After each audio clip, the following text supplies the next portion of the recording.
खूप सारे fighter aircraft take off झालेले श्रीनगर वरून, ज्याच्यामध्ये विंग कमांडर अभिनंदन, जे आपल्याला माहिती आहे की ते अदर साइडला पडले after bringing down an F-16. We got information की he was not suppose to even take off. Intelligence actually सगळ्यांना आधीच होती की असं काही होऊ शकतं. आणि जसं माझ्या बडीने तिने फायर केलं, लिटरली असं वाटलं की तुमचे पाय दिलेत. एवढा मोठा आवाज येतो आणि जो बॅकब्लास्ट येतो, जी हवा गश होते खाली, आणि असं वाटतं की मला पायच नाही. माझ्या पठाणकोट अटॅक पण झाला, त्यावेळेला आम्ही तिकडेच होतो आणि ऑल ऑफ अ सडन एक मोठा ब्लास्ट ऐकला तर मी वर बघितलं तर नो एक काय त्याचं काळं दिसलं, आणि दुसरा जो ब्लास्ट होता ते एकदम जे काय होतं ते बस चाड आणि इट फेल डाऊन. त्याला पहिल्याला मला खूप भीती वाटली. म्हणलं कदाचित ह्याला अजून असू शकतो, यू नेव्हर नो. आणि लिटल त्याला माझे हात कापले. पहिल्याला मी बघितलं की धडकी भरलेली. तर माझा जवान होता तिकडे, तो म्हणाला साहब चलो. साहब म्हणतात ते, साहब चलो. मी म्हणलं तुम निकलना, मैं आती हूँ पीछे से. तो एक लाईन बोला, साहब आपको छोड़ के नहीं जाओ.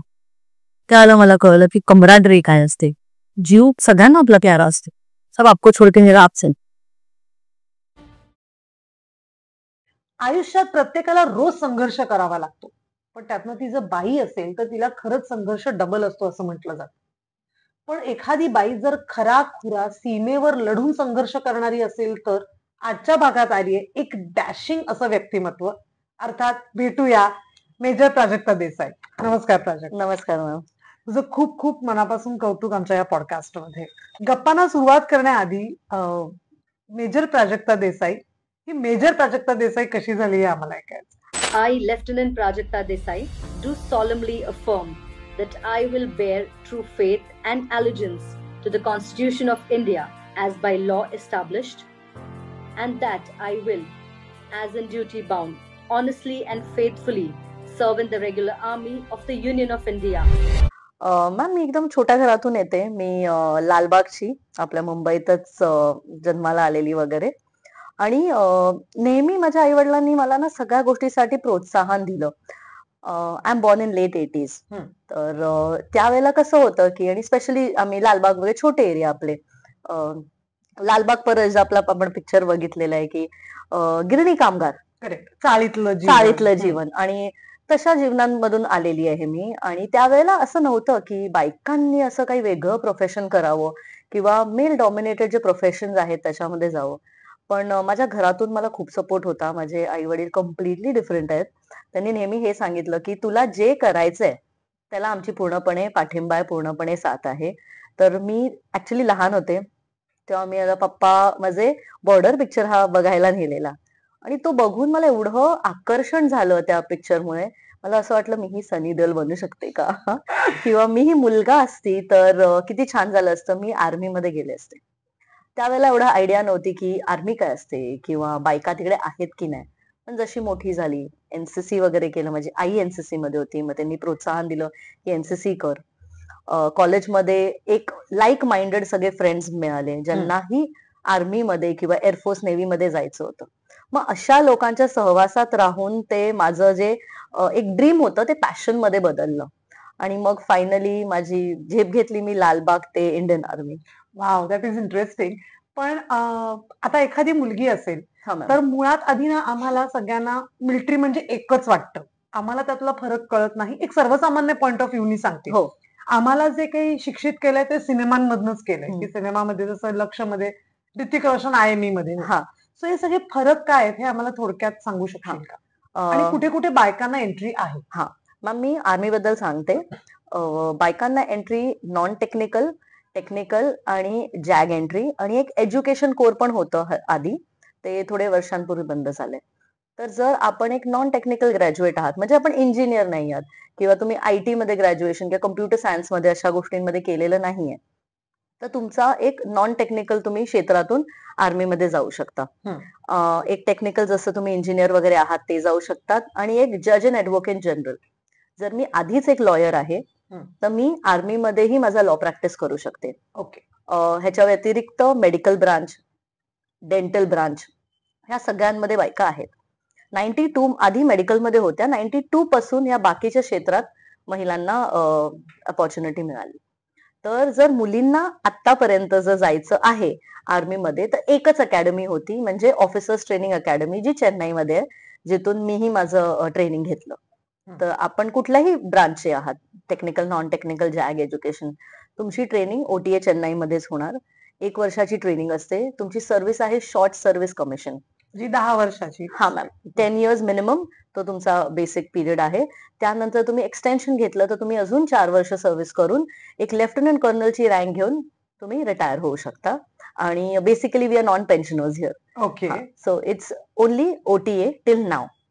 आणि मग काय झालं, एक लॉंग फाईट चालली, एक प्रॉपर लिगल फाईट जी बायकांनी म्हणजे ज्या लेडी, मिलिटरीतल्या. येस मॅम, ज्या लेडी ऑफिसर्स होत्या त्यांनी एक लॉंग 10 वर्षाची फाईट लिगल बॅटल घेतला.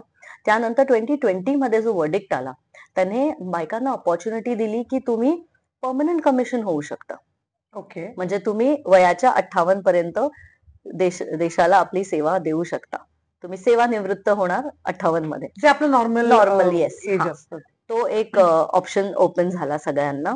त्याच्या स्टार्टिंगला सिलेक्शन वगैरे झाले, बरंच काही झालं आणि तिथपासून तो ऑप्शन ओपन झाला. आणि ब्युटिफुली काय झालं, जो हा परमनंट कमिशनचा ऑप्शन ओपन केला तर नॅशनल डिफेन्स अकॅडमी, NDA.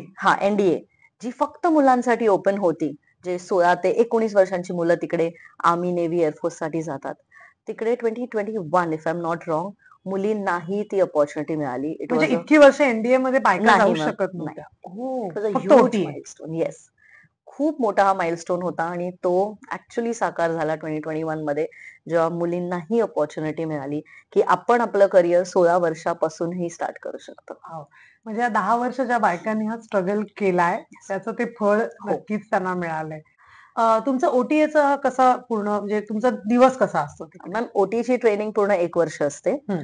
आणि दिवस सकाळी ऑफिशियली सकाळी 6 पासून परेड स्टार्ट होते, ती रात्री 10 पर्यंत ऑफिशियल टायमिंग. बापरे. तर सकाळी आमची PT असते, जेव्हा तुम्ही 3 किलोमीटर किंवा 5 किलोमीटर धावता बॅकपॅक घेऊन, किंवा नॉर्मल तुमची जी रनिंग करता किंवा एक्सरसाइजेस किंवा वेगळ्या वेगळ्या, ते एक पिरियड असतो 40 मिनिटाचा. त्याच्यानंतर 20 मिनिटाचा ब्रेक मिळणार.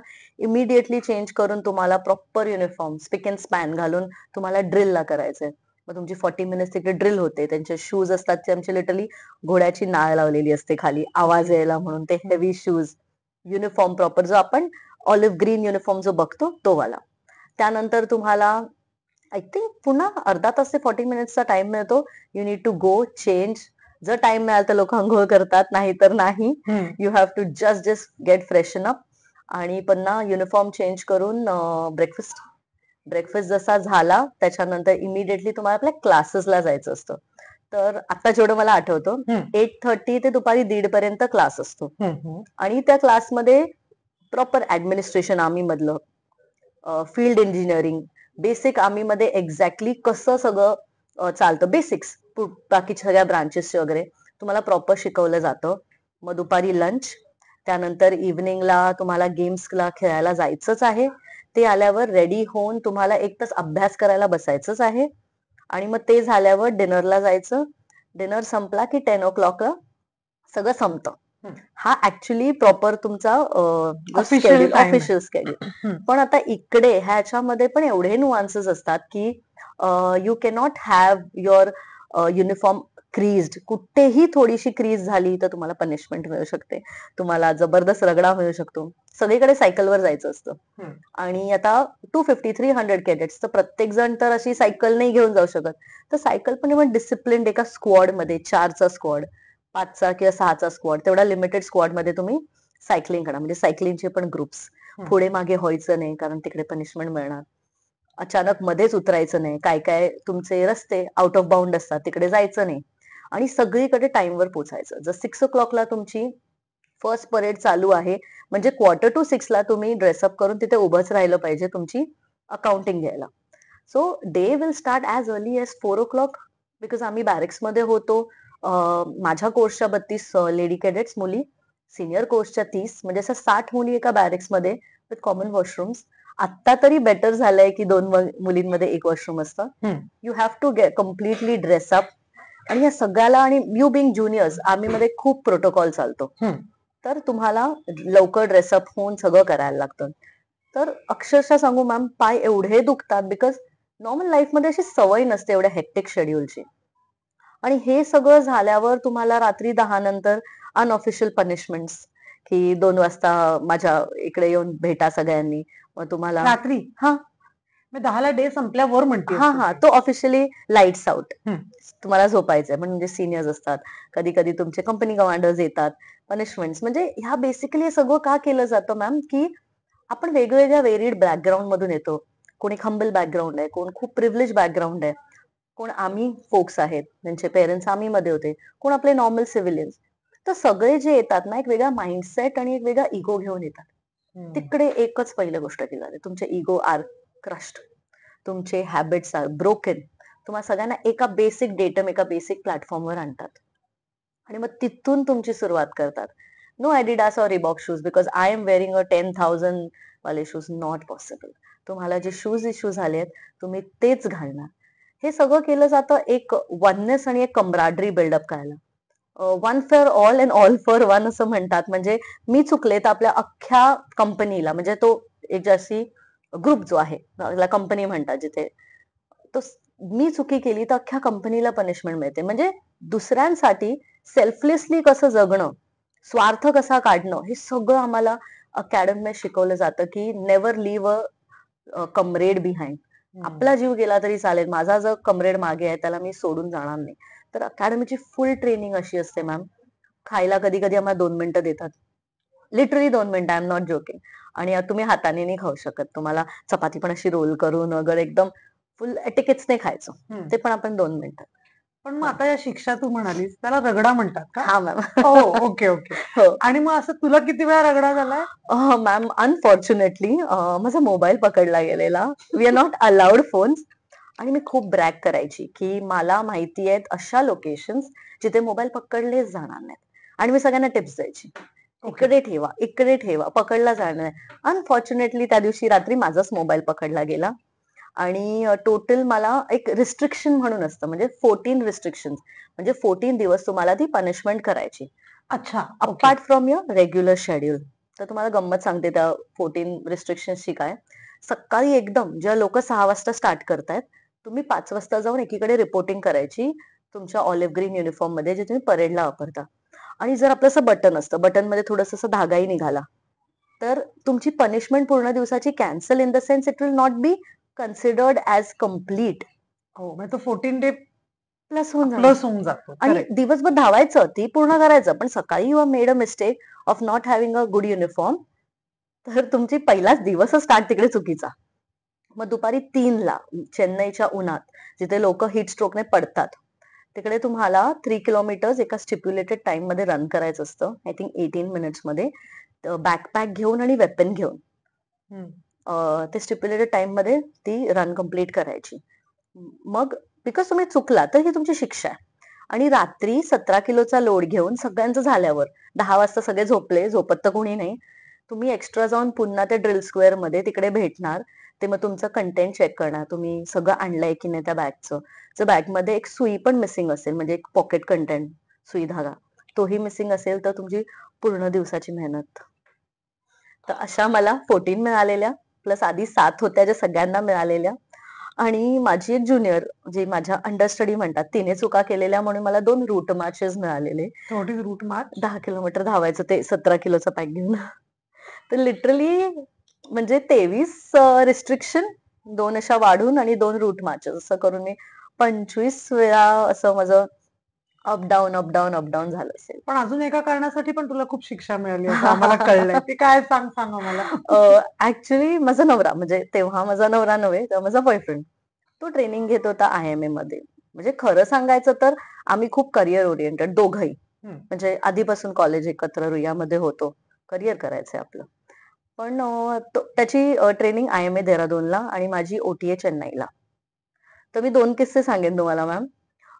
नेहमी ना, आता जर फोन पकडला गेलेला ना, तेव्हा मला माझ्या ज्या प्रोफेसर्स होत्या, sorry I am so sorry, not professor, माझ्या त्या प्लटून कमांडर्स होत्या, त्या ऑफिसर्स होत्या. त्यांनी मला साईडला घेतलं, म्हणे प्राजक्ता तू किती सिन्सिअर स्टुडंट आहेस, तू कसं मोबाईल ठेवू शकते, तू कशी पकडली जाऊ शकतेस असं ना. तर मग त्यांना सांगितलं मॅम माझा बॉयफ्रेंड आहे. तर त्या पण शॉक, कारण का त्यांच्यासाठी मी एक सिन्सिअर स्टुडंट. आणि त्या लिटरली शॉक, म्हणे काय बोलते, म्हणलं हो मॅम, म्हणलं तो IMA मध्ये आहे. आणि अनफॉर्च्युनेटली नेक्स्ट दिवस त्याने जे पार्सल पाठवलेलं मला, ते ऑफिसेस थ्रू आहे तर सगळ्याची स्क्रुटनी होते. ओके. Parcels, letters. हम्म. तर त्याने जे पार्सल पाठवलेलं ते पकडलं गेलं.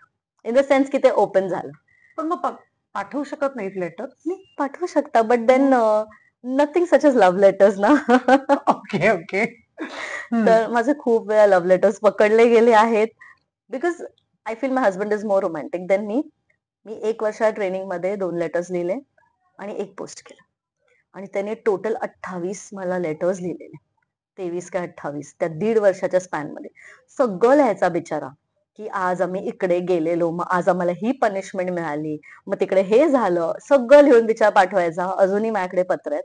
तर ती पत्र पकडली गेली किंवा कळलं आणि तो पण असं नाही की बाबा वडिलांचं नाव लिहून, आईचं नाव लिहून पाठवलं. खूप म्हणजे असं लिहून जीसी म्हणजे gentleman cadet Siddhesh Rane, IMA. मग पकडलं जाणार आता IMA मधून का कोण पत्र लिहिल एका OTA कॅडेटला. मग मी खूप रोलिंग करायची हे ते. म्हणजे ते हे हा मॅम रोलिंग म्हणजे रोलिंग. Proper okay. हा. हा ते rolling front roll, back roll, मग क्रॉलिंग सगळं म्हणजे जस्ट फॉर द लेटर्स. हा. पण त्याला असं वाटलं नाही की असं नाही केलं पाहिजे? मॅम त्याचा एक अजून एक किस्सा आहे. तो ज्या कंपनीमध्ये होता, सिंगड कंपनी IMA मध्ये, तिथूनच माझे कंपनी कमांडर होते. तर OTA ला. हा OTA जे माझे सर होते ऑफिसर ते त्याच कंपनीचे होते. हम्म. तर त्यांनी मला म्हंटल की हा सिंगडचा आहे ना. म्हणलं हो. मग तो जो सेलो टेप जो जी वापरतोय ती जनरली ना कसं असतं मॅम, आपले जे कंपनी कलर्स आहेत म्हणजे काय काय कलर्स दिलेले असतात, मे बी Okay. ऑरेंज. जसं आम्ही जोझिला मध्ये होती तर आमचा कलर ब्लू. तर okay. We are like bleed blue आणि सगळीकडे ब्लू वापरणार. करेक्ट. तर दे were suppose to use orange. तर असंच माझी खोड काढायची. म्हणजे कंपनी कमांडर म्हणतात त्याला ऑरेंज वगैरे वापरता नाही का आला तुझ्या बॉयफ्रेंडला. He is not loyal to his company. थांब बघतो मी त्याला. त्याला तिकडे हा. मग मी त्याला का मिळालीच. मग तिथे मी त्याला फोनवर एकदा सांगितलं की सिद्धेश सर असं असं म्हणत होते. आणि माझ्या नवऱ्याने फक्त प्रूफ करायला पॉइंट नेक्स्ट टाइम ऑरेंज पट्ट्या मारून पूर्ण माझं लेटर पाठवलं. मग त्याच्यावरून दुसरी पनिशमेंट. मी खूप पनिशमेंट खाल्ल्या त्याच्यासाठी. आणि मॅम असंही नाही की चॉकलेट्स फ्लावर्स येतील जसं मुलींना येतात. मला यायचे सॉक्स, कॅप, कारण का मी तेच मागवायची त्याच्याकडून. म्हणजे म्हटलं ना आम्ही सो फोकस्ड होतो ट्रेनिंगवर की तिकडे चांगले कंपनीचे सॉक्स मिळायचे सॉफ्ट. त्याला म्हणायची माझ्यासाठी सॉक्स पाठव, माझ्यासाठी कॅप पाठव. आणि ह्या सगळ्या गोष्टी पकडल्या आणि people use to keep laughing की मिळतंय तरी काय ह्या मुलीला सॉक्स आणि कॅप. हा. आणि पण घेतलेल्या खूप पनिशमेंटनी त्याच्यासाठी. पण मग एवढ्या पनिशमेंट तू घेतल्यात त्याच्यानंतर you got married. Yes ma'am. तर माझा हा प्रश्न आहे पुढचा की बरेच वेळेला ना आपल्याकडे मुलींसाठी हो. लग्न म्हणजे हा. करिअर आता खूप महत्वाचा भाग हा. झालाय. पण मुलींसाठी लग्न, मग असंच करिअर निवडायचं ज्याच्याकडून तिचं लग्न पटकन होईल, हा. या पॉइंट ऑफ व्ह्यूनी अनेक वेळेला पेरेंट्स विचार हो. करायचे किंवा केला जातो. पण अशा एका वेगळ्या क्षेत्रात तू आहेस, तर तू तिथल्या मॅरिड लाईफ विषयी म्हणजे आजकालची जी मॅरिड कपल्स आहेत त्यांना किंवा मॅरिड लाईफ विषयी काय सांगशील? हा माझा एकदम वैयक्तिक एक्सपिरियन्स आणि म्हणजे सजेशनही असेल सगळ्यांना. म्हणजे मी आय थिंक लकी होते की माझाही नवरा त्याच प्रोफेशन मध्ये आहे जिथे मी आहे. तर एखाद्याला समजून घेणं आपल्या पार्टनरला ते खूप इझी होतं. की प्राजक्ता रात्री 11 पर्यंत घरी नाही आलीये का तर तिची काहीतरी ऑफिशियल कमिटमेंट आहे. किंवा रात्री ती 2:30 वाजता एक गार्ड चेक करायला जाते. म्हणजे चेक करते सगळे आपले जे गार्ड्स म्हणजे उभे आहेत जे गार्ड्सवर उभे आहेत आमचे जवान, ते प्रॉपर उभे आहेत की नाही, त्यांनी आपलं चेक करतायत की नाही, कोणी येतंय जातंय. रात्री 2:30ला निघते माझी बायको. तर ह्या सगळ्या गोष्टी एक्सेप्टेबल तेव्हा होतात जेव्हा आपण त्या व्यक्तीच्या शूज मध्ये असतो असं मला वाटतं. तर त्या बाबतीत मी लकी होते. पण माझं असं वैयक्तिक मत आहे की जर आपण बायकांनी कम्युनिकेशन ठेवलं म्हणजे आपण खूप ग्रांटेड घेतो की ही माझी आई आहे तर ही मला समजून घेते, हा माझा नवरा आहे तर तो समजून घेईल.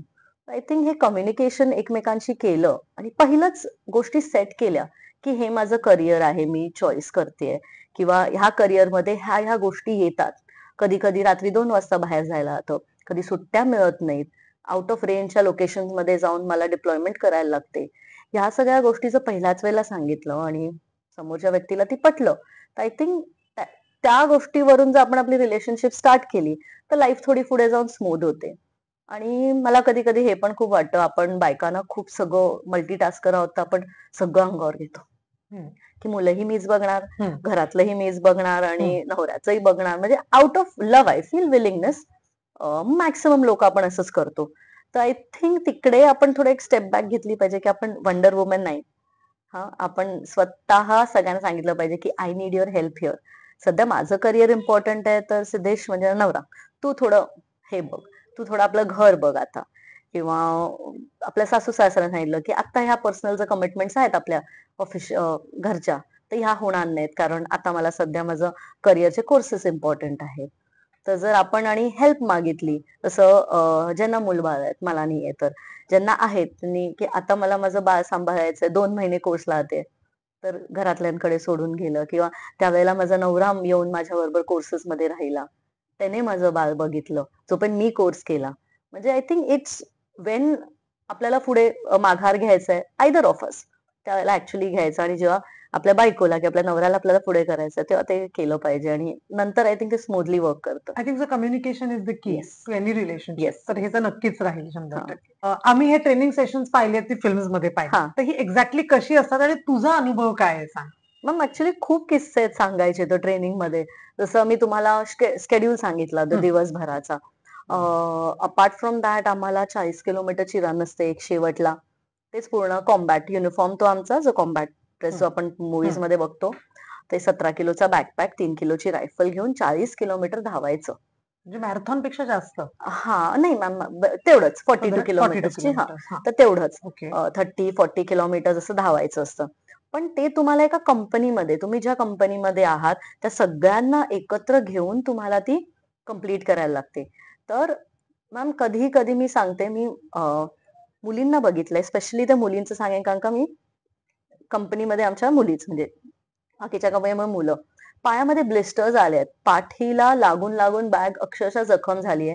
तरी फक्त एवढी स्पिरिट, की आपल्याला आपल्या कंपनीला पहिलं आणायचंय म्हणून मुली धावतात. तर आमची कशी स्ट्रॅटेजी असायची, की जे एकदम स्ट्रॉंग रनर आहेत, म्हणजे I was thankfully one of them long distance मध्ये. तर आम्ही एखादीला जी वीक आहे तिला आपल्याबरोबर ठेवलं, तिचं वेपन डबल घेतलं, म्हणजे माझंही लावलंय मी वेपन, तिचंही लावलंय आणि तिचा हात पकडून तिला धावतोय. काय काय मुली म्हणजे माझी एक कोर्समेट आहे बिंदेश्वरी, तिच्याबद्दल नक्की सांगेन मी. आमची एक कोर्समेट लिटरली चक्करून पडणारच होती. त्याची 17 किलोची बॅकपॅक शेवटचे 5 किलोमीटरच्या मुलीने डोक्यावर घेऊन पळाली आणि माझ्याकडे वेपन होतं आणि आणि तिचं वेपन तुझ्याकडे आणि तिची बॅग बॅग तिच्याकडे. बिंदेश्वरी देहरादूनची आहे, म्हणजे खूप भयंकर स्ट्रॉंग. आणि शेवटच्या 2 किलोमीटरला तिचे डोळे बंद होत होते. तर मी तिला म्हणलं, नाही बिंदू, सोना नाही, बस last 2 kilometres, last 2 kilometres. Because माझी ताकद तिच्या एवढी नाही की मी ते घेऊन जाईल. पण त्या मुलीने 2 बॅग, एक पाठीवर स्वतःची 17 आणि एक डोक्यावर. म्हणजे बायकांचं रेझिलियन्स आणि बायकांची विल पॉवर मी तिकडे बघितली. एका कोर्समेटच्या माझ्या पायाला ब्लिस्टर्स, लिटरली एवढे मोठे ब्लिस्टर्स होते. ती म्हणे, कुछ नाही प्राजक्ता, देसाई म्हणायचे तुम्हाला, कुछ नाही देसाई, चलो चलते.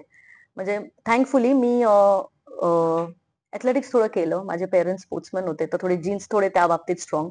तर मला तसं काही नाही, मला स्वतः लिगामेंटचा इश्यू, मला टेअर्स आहेत, पण मी पूर्ण माझी ट्रेनिंग पायाला निकॅप घालून काढली.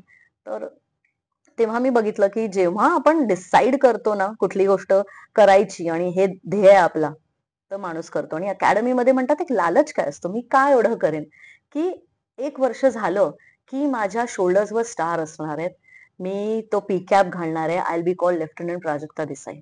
तिची रँक आपल्याला मिळणार आहे. त्यासाठी झटून लोक पनिशमेंट घेतात, सगळं करतात, बिकॉज इट्स ऑल टुगेदर, म्हणजे कॉलेज लाईफ सारखं नाहीये. आणि आम्हाला मॅम तुम्हाला सांगते, काय काय पनिशमेंट अशा मिळायच्या, की सकाळी तुम्ही म्हणजे 3-4 तासाच्या झोप घेऊन जेव्हा तुम्ही एवढं वर्कआउट करता आणि बॉडी जेव्हा थंड होते तर झोप येते. हं. तर क्लासेसमध्ये झोप यायची, बरोबर. पण झोपू तर शकतच नाही क्लासमध्ये. म्हणजे झोपला, तुम्ही झपकीही मारताना बघितलं की तुम्हाला पनिशमेंट आहे उन्हामध्ये.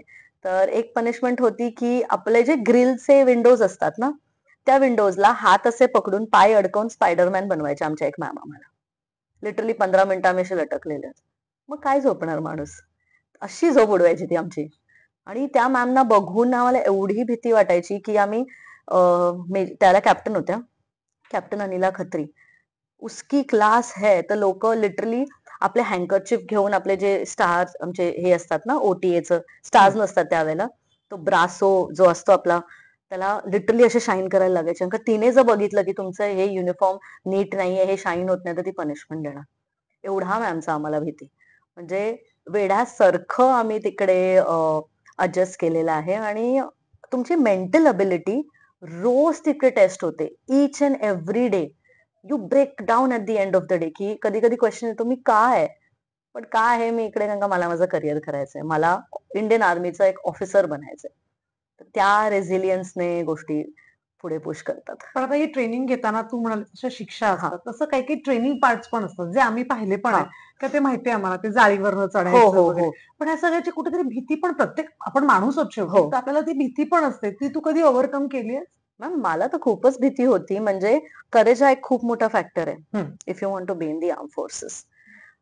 मला भीती वाटायची 5 मीटर आणि 10 मीटरच्या बोर्डवरून स्विमिंग पूलमध्ये उडी मारायची. म्हणजे माझ्या सगळ्या टेस्ट पास होतात. ते जे केडेट्स पहिल्या अटेम्प्ट मध्ये सगळ्या टेस्ट पास करतात त्यांना एटीपी म्हणतात, ऑल टेस्ट पास. सगळ्या, इव्हन माझी स्विमिंग 25 मीटर्स 50 मीटर्स जे काय पास होती. पण मला उडी मारायला भयंकर भीती वाटायची. आय डोंट नो मी कुठे डेव्हलप केली ही भीती. त्याच्या कारण मी एनसीसी मध्ये होते, मी फ्लाइंग केलेली. म्हणजे 5 तास होते एका मायक्रोलाइटवर. तर मला कळलं नाही मला ही कुठे भीती डेव्हलप झाली. मी अजिबातच मारायचे नाहीत उडी. म्हणजे लिटरली मला ढकललेलं आहे तिकडून, बट मी स्वतःहून नाही मारणार. आणि मग एक पॉइंटला ते एवढं आधी ते फन वाटतं लोकांना, अरे मारत नाही, नेक्स्ट टाइम मारेल. पण मग ते एवढं चिघळलं. आणि त्यावेळेला ते लिटरली माझे हे टेस्ट झाले, की Desai is a good cadet but she is not able to jump. Does she has the courage? Is she right candidate in the arm forces? आणि मॅम, मी लिटरली बाथरूम मध्ये बसून रडायचे. माझी बेस्ट फ्रेंड तिने पत्र लिहिली, माझा बॉयफ्रेंड, आई वडील, म्हणजे कोण असं झालं नाही ज्यांनी मला पुश नाही केलं या गोष्टी करायला. इनफॅक्ट माझं बिंदेश्वरी बद्दल सांगितलं, ती माझी बडी होती. तिलाही माझ्या कंपनी कमांडरने आणलं, बरे प्राजक्ताला सांग उडी मार, तिचं करिअर स्टेकवर आहे. पण एकदाही नाही माझा जीव असा धीर झाला की मी उडी मारेन. पण फायनली जेव्हा तुम्हाला लोक क्वेश्चन करतात की आर यू रिअली फिट, जेव्हा तुम्हाला तुमचेच कोर्समेट्स, कधी कधी वी आर ह्युमन्स, ते होतं. कोण तुम्हाला टोमणे मारतं की ओय, हिला बाकी सगळं येतं, ही हे कसं नाही करत. तेव्हा ते कुठेतरी हर्ट झालं मला. आणि आय स्टील रिमेंबर, मॅम, मी ना आयुष्यात खूप स्ट्रगल केलं माझ्या आई वडिलांनी इथे आणायला. माझं करिअरच त्यांचं आयुष्य बदलणार होतं. माझी नोकरी त्यांना ऍक्च्युली गोष्टींमधून बाहेर आणणार होती, लिटरली दारिद्र्यामधून बाहेर आणणार होती.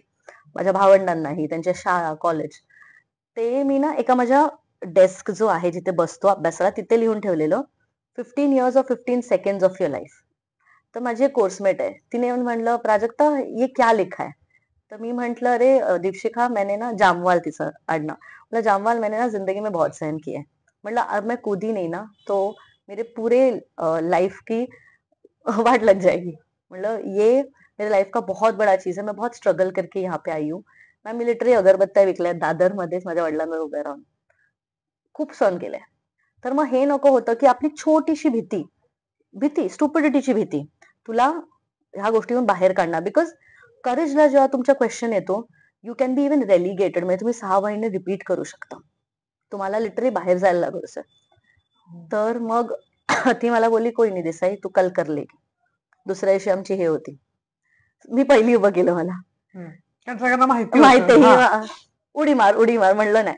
पूर्ण 32 मुली उडी मारून झाल्या. सॉरी, 62, बाकीच्या कंपनीच्या पण पूर्ण 62 कॅडेट्स मारल्या. 61, 61वी प्राजक्ता. 62 प्राजक्ता, मार मार मार. मी रडते लिटरली बसून बसून. सगळ्या तिकडून मला एनकरेज करतात कोर्समेट्स. तिथून मला फक्त दीपशिखाचा आवाज आला, Desai, 15 years or 15 seconds of your life, remember. माझ्या डोळ्यात खूप पाणी. मी ज्याकडे बघितलं फक्त नॉट दिला आणि मी स्वतःला झोकून दिलं पाण्यात. आणि जे सेलिब्रेशन झालं मॅम त्याच्यानंतर माझ्या कोर्समेटचं, की फायनली प्राजक्ताने जम्प मारली. पण कसं असतं मॅम, लोक गोष्टी विसरत नाहीत. तुमच्या चांगल्या गोष्टी विसरल्या जातील, पण तुमची वाईट गोष्ट सगळ्यांना लक्षात राहते. उडी तर मारली, चला झाली तर पास, त्यापुरती पास झाली प्राजक्ता. मग म्हणजे सगळीकडे लोक म्हणायची, तू एव्हिएशन में जाएगी? एव्हिएशन म्हणजे फ्लाइंग, तू कशी विमानात बसणार आहेस, तुला भीती वाटणार, तुला ह्याची भीती वाटते. मी खूप ऐकलं, पण म्हणलं नाही, मी खूप म्हणतात ना हेडस्ट्रॉंग डोक्याची आहे. गोष्टी करायच्या तर करायच्या, ते इकडचं इकडे झालं तरी चालेल जग. मला 8 वर्ष लागली हा करेज गोळा करायला, की मी माझं फिअर ओव्हरकम करणार.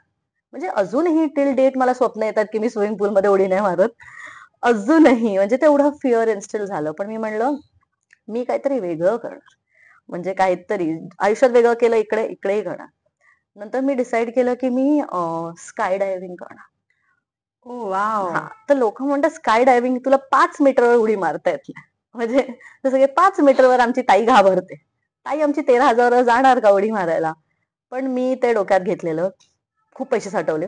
नवऱ्याने आणि मी आम्ही न्यूझीलंडला गेलो. फिरायचं पण होतं, पण स्काय डायव्हिंग शिकायची. भीती खूप वाटत होती. मला पूर्ण स्टोरी सांगते मी ती. प्लीज. म्हणजे अक्षरशः जीव गेलेला. एक दिवस आमची ट्रेनिंग झाली हं. आणि दुसऱ्या दिवशी जम्प्स होत्या. मला नव्हतं वाटलं ते मला फर्स्ट टाकतील. मी तिकडे गेली, रिपोर्ट केलं वगैरे. He said you are first in the load. म्हणजे तूच पहिली जाणार. मी काय बोलू? मी म्हणलं, "हां, ठीक आहे, चालेल." काय बोलणार? त्या रात्री मला अजिबात झोप नव्हती लागली. नवरा मस्त झोपलेला आहे. मला झोप नाही लागली. मी एक पेपरवर ना सगळं लिहून ठेवलेलं, जे आत्तापर्यंत लोकं मला बोलली, आई-वडिलांना बोलली किंवा अकॅडमीमध्ये मला बोलले गेलेलं, की आयुष्यातले सगळे जिथे-जिथे आपल्याला ते गोष्ट दुखली आणि खुपली आहेत ना, ते सगळं एका पेपरवर लांबडा पेपरवर लिहून ठेवलं आणि फ्लाइंग सूटमध्ये घातलेलं. तो एअरक्राफ्टमध्ये जाताना फक्त तो इन्स्ट्रक्टर बोलला, की "आम्ही कोणाला फोर्स नाही करत. दिस इज अन एक्स्ट्रीम स्पोर्ट. आम्ही फोर्स नाही करत. जर तुला वाटलं, की तू नाही बोललीस, मी नाही जम्प करणार, तर आम्ही तुला परत आणणार." तर मी म्हणलं, "anything happens just I am gonna go out of the aircraft." म्हणलं, "I will not get back and come." त्याला म्हटलं, क्लिअर सांगितलं, "मी परत येणार नाही." मग जेव्हा विमान चढत होतं 13,000वर, मी फक्त तो पेपर घेऊन नुसतं वाचत होती. फक्त स्वतःचं माइंड स्ट्रॉंग करायला, की आपल्याला ती गोष्ट करायची. मी वाचे, वाचे, वाचे. असं झालेलं, तसं झालेलं, असे बोललेत लोकं, तसे बोललेत. आणि जेव्हा 13,000 त्याने दरवाजा खोलला, मी चिठ्ठी ठेवली आतमध्ये अँड झिप्ड अप माय सेल्फ. आणि आय स्टील रिमेंबर तिकडे जे आपण टेंडम जम्प मारतो, ते डायरेक्ट उडी मारतात. जे आपण स्वतः जातो, ते तुम्हाला विमानाच्या बाहेर लिटरली उभं राहायला लागतं, ते पाय-वाय लटकवून. त्याला मी नॉड दिले. इन्स्ट्रक्टर 1, इन्स्ट्रक्टर 2 आणि समोर बघितलं आणि फक्त देवाचं नाव घेतलं. स्वामींना मानते मी. स्वामींचं नाव घेतलं आणि मी लिटरली माझे हात सोडले.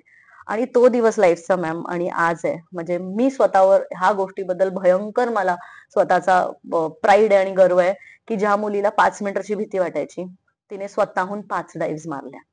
आणि त्या दिवशी मी खाली उतरली. सकाळी तिकडे 7:30 होते, आपल्या इकडे रात्र असणार. मी 2 जणांना फोन केला. पहिलं माझी आई, की मी उडी मारली आणि माझे एक आर्मीमध्ये इन्स्ट्रक्टर आहेत, ज्यांनी मला आर्मीमध्ये अपॉर्च्युनिटी दिलेली स्काय डायव्हिंगची, पण ते झालं नाही. आणि त्यांना फोन केला. मी म्हटलं, "सर आपने ऐसे लड़की को क्यों अपॉर्च्युनिटी दी, जी 5 मीटर पण फेल होती. मी आज उडी मारली." त्यांना म्हटलं, "तुम्ही झोपला असाल मला नाही माहिती सर, उठा आणि ऐका, तुमच्या स्टुडंटने जम्प मारलेली आहे." तर मी म्हटलं, "सर तुम्ही का अपॉर्च्युनिटी दिली मला? जी मुलगी तुम्हाला माहिती आहे 5 मीटर फेल आहे. हां, जिला धक्का मारायला लागायचा." तर म्हणे, "प्राजक्ता ब्रेव्हरी फक्त अशी दाखवण्याची नसते. म्हणे तुझ्यामध्ये एक वेगळा काइंड ऑफ ब्रेव्हरी होती, की तुला जे गोष्ट करायची तू करून राहतेस आणि म्हणून तुला मी अपॉर्च्युनिटी दिली आणि म्हणून मी तुला पहिल्यापासून पुश करत गेलो, की तू करणार." तर it was him and my family वगैरे ज्यांनी मला एन्करेज केलं, की नाही. आणि स्पेशली आय थिंक जी आपली जिद्द असते, की गोष्ट Really. करायचीच आहे आयुष्याला. म्हणजे हारायचं नाही कुठे, हार मानायची नाही. Giving up is not in the blood. You can not give up. आणि मी डाईव्ह केलेल्या आणि I was the happiest that day. म्हणजे कोणाला प्रूव्ह करण्यापेक्षा ते स्वतःला जास्त प्रूव्ह झालं, की तू भित्रट नाहीयेस. लोक म्हणतात ना, प्राजक्ता घाबरी आहे. तू घाबरी नाहीयेस. तो फक्त एक फेज होता जेव्हा तू गोष्ट करू शकली नाही. Now you can do it. Wow, that is really interesting आणि खूप इन्स्पायरिंग आहे. कारण प्रत्येक वेळेला ब्रेव्हरी ही दाखवण्यासाठी नाही, ती तुमच्या स्वतःसाठी हा. पण असते, की आपण काय करू शकतो आणि काय करू हो. शकत नाही. आणि मला असं वाटतं बायकांना बरेच वेळेला हा प्रश्न पडतो त्यांच्या सगळ्याच एकूण स्वभावामुळे, की मला हे जमेल का? बायका झोकून देत नाही. जेव्हा ठरवतात तेव्हा ते हा. सगळं सोडून देतात. हो. पण जोपर्यंत ठरवत नाहीत, ती फेज खूप कठीण असते आणि त्या फेजसाठी तू छान बोललीस. ते खूप खूप माझ्या मैत्रिणींना इन्स्पायर करेल असं नक्कीच मला वाटतं. मग अजून कशाची म्हणजे जसं हे तू फिअर हा. डाईटचा फिअर हा. घालवलास, तसं अजून काय असतं तिथे ट्रेनिंगमध्ये? मॅम लहानपणापासून ना मी खरंच खूप भित्रट. म्हणजे पण हा, आयुष्यात काहीतरी वेगळं करायचं ते डोक्यात म्हणजे असं हेडस्ट्रॉंगने डिसाईड केलं. पण सगळ्याची भीती लहानपणी. माडीवर जायची भीती, काळोखात, आवाजाची भीती, मोठे फटाक्यांची. मी ते आपले कधी त्या ताजमहलची माळ, हा. ते बॉम्ब वगैरे ते कधीच लावलं नव्हतं. भीती बापरे. कधीच नव्हतं. पण अकॅडमीमध्ये गेल्यावर तुम्हाला या सगळ्या गोष्टी सामोरे जायच्याच आहेत. तुम्हाला जर एक लीडर बनायचंय, मला हवंय की मी 4 माझ्या मेनना बॅटलमध्ये लीड करू शकते, तर तुम्हाला कणखर बनायचंच आहे. तर अशी एक्झॅक्ट भीती नव्हती, पण एक किस्सा सांगेन मी रॉकेट लॉन्चर्सचा. हम्म. रॉकेट लॉन्चर्स 16 किलोचे असतात आणि लिटरली एवढे जड असतात की ते फायर करायला 2 लोक लागतात. एक जो माणूस जो आपल्या खांद्यावर घेतो आणि दुसरा त्याला फक्त मागून असा पुश पकडतो, ताकी एवढ्या वजनाने माणूस हलू नये. आणि त्याचा जो बॅक ब्लास्ट असतो म्हणजे पाठून जी आग निघणार ती 15 मीटर पर्यंत जाते. ओके. हा. आणि खूप आवाज. Rocket launchers are actually meant to destroy tanks, anti बरोबर. टँक्स आणि मोठे मोठे टार्गेट्स. तर आमच्या ट्रेनिंगच्या वेळेला होतं, आम्हा सगळ्यांना उभं केलेलं. मी चौथ्यावर होती माझ्या एका कडेट बरोबर, तिच्या आणि माझ्या बरोबर. आणि तुम्हाला भीती वाटत नाही जोपर्यंत तुम्ही फायर करत नाही. तुम्ही जर नंबर 2 असाल तर 100% भीती वाटणार. तर मी ट्राय करत होती की कान बंद करायला. म्हणजे it's not like other army जिथे तुम्हाला हेडफोन्स आणि कव्हर करायला देतात नॉईज कॅन्सलिंग मध्ये. तो प्रकार नाही इंडियन आर्मीमध्ये. भीती फेस करायची, भीती घालवायची. हम्म. ना तुम्ही कानात कापूस वगैरे घालू शकता, काही नाही. क्लिअर कान ओपन. ओ. हा. तर मी असंच गपचूप ना असा कान असा बंद करायला गेले. तर तिकडून आमचे जे उस्ताद आहेत ते बोलतात, देसाई कानों से हात हटाओ, कानों से हात हटाओ. तर म्हणलं चला आता देवाचं पुन्हा स्वामींचं नाव घेतलं, करायचंच आहे. तर जसे ते फायर करायला लागले ना, 1, 2, 3 आणि जेव्हा चौथा आमचा नंबर होता ना, आणि जसं माझ्या बडीने तिने फायर केलं, लिटरली असं वाटलं की तुमचे पाय गेलेत. एवढा मोठा आवाज येतो आणि जो बॅकब्लास्ट येतो, जी हवा गश होते खाली, त्यांनी असं वाटतं तुम्हाला पायच नाही. एवढी त्याला भीती वाटते. पण येस, म्हणजे जेव्हा आपण फायर करतो ती गोष्ट स्वतःहून, तेव्हा ती भीती नसते, because your concentration is exactly on the target. जो मागे हा, म्हणजे हा. प्लस अँटी एअरक्राफ्ट गन्स जेव्हा मी डेप्युटेशनवर आम्ही एअर डिफेन्स मध्ये होते, तेव्हा आमच्याकडे अँटी एअरक्राफ्ट गन असतात. म्हणजे 5,000 किलोच्या आर्टिलरी सारख्या दिसणाऱ्या गन. त्याची पण फायरिंग जेव्हा तुम्ही करता त्याच्यामध्ये 6 लोक असतात. एक राऊंड टाकत असतो, एक गन ले करत असतो, एक फायर करत असतो. तेव्हाही थोडी भीती वाटते. असं वाटतं तर पूर्ण लोखंडाची प्लेट तुमच्या जवळ येते जेव्हा फायर करता. पण मग आय थिंक ती भीती मी तिकडेच घालवली, बिकॉज जर काही करायचंय आयुष्यात तर सगळ्या भीत्या घालवल्या पाहिजे. वाव. पण आता हे झालं तुमचं ट्रेनिंग, जिथे हा. तुम्हाला एक सिक्युअर वातावरण हो. असतं किंवा जिथे आसपास तुमच्या माणसं असतात. हम्म. पण ऍक्च्युअल डेप्युटेशन किंवा ऍक्च्युअल वर्क प्रोफाईल तुझं कसं सुरू झालं आणि तू काय म्हणून तुझं डेप्युटेशन झालं? मग मी आर्मी एव्हिएशन मध्ये कमिशन झाली hmm. As air traffic controller. आम्ही पायनियर्स बॅचेसचे होतो. मी 5th बॅचची आहे. So we the beginners who were establishing exact army aviation मध्ये एअर ट्रॅफिक कंट्रोलिंगचे रूल्स जे आम्ही एअरफोर्स मध्ये तिकडून शिकून इकडे इम्प्लिमेंट केले. तर आम्ही ते स्टार्टिंग वाले होतो. तर माझं बेसिक काम होतं एअर ट्रॅफिक कंट्रोलर. हम्म. हा. पण जेव्हा मी कमिशन झाली, आम्हाला एक फॉल बॅक म्हणजे एक डेप्युटेशन करायचं असतं 1 वर्ष. हम्म. तिकडे मी आर्मी एअर डिफेन्स मध्ये, जिथे मी असं म्हटलं की तुम्हाला तिकडे गन्स असतात, अँटी एअरक्राफ्ट. हम्म. हा. त्या गन्स असतात, 5,000 किलोच्या मोठ्या मोठ्या गन्स असतात. 5,000 किलो. किलो. हा. ती अशी म्हणजे आर्टिलरी गन सारखीची, अशी पूर्ण फ्लॅट एक माउंट आहे, त्याच्यावरती गन आहे. ते म्हणजे तिकडे मी माझी 1 वर्ष माझी सर्व्हिस मग केली. आता हे वेगळं ट्रेनिंग देतात का परत? हा मॅम. अच्छा, इथे वेगळं ट्रेनिंग हा, आलं. हा. ओके. म्हणजे बेसिक ट्रेनिंग जी आर्मीची आहे ती अकॅडमीमध्ये. आता हम्म. त्याच्यानंतर जे सगळे बाहेर पडतात, कोणी इन्फंट्रीमध्ये जातं मुलं, कोणी इंजिनियर्स मध्ये, army services core, ordnance core, intelligence, aviation, असे सगळे अजून खूप सारे ब्रांचेस आहेत. मी फ्यू सांगितले. तर प्रत्येकाची आपली स्पेशलायझेशन ट्रेनिंग असते. तर जेव्हा मी आर्मी एअर डिफेन्स मध्ये गेली तेव्हा आमची ट्रेनिंग होती की आर्मी एअर डिफेन्सच्या गन्स, रडार्स कसे ऑपरेट करतात, कसे फायर करतात, कसे डिप्लॉइड असतात इन केस ऑफ एनिमी. आणि जनरली जेव्हा एनिमीचे एअर स्ट्राईक्स होतात, 3 किलोमीटर पर्यंत आलं तर आपलं गन त्याला विमानाला एंगेज करणार, त्याला त्याच्यावर फायर करून ते खाली काढणार. ते काम असतं आर्मी एअर डिफेन्स मध्ये. आणि त्याची गनची जी साईज असते मॅम, ती एवढी मी सुद्धा सांगितलं एवढी मॅसिव्ह असते. 5,000 किलोची गन असते. आणि तिचा जो बॅरल असतो, जिथून तुमचा राऊंड बाहेर येणार, तो असतो 150 किलोचा. आणि एक बॅग. हा, 150 किलोचा बॅरल असतो.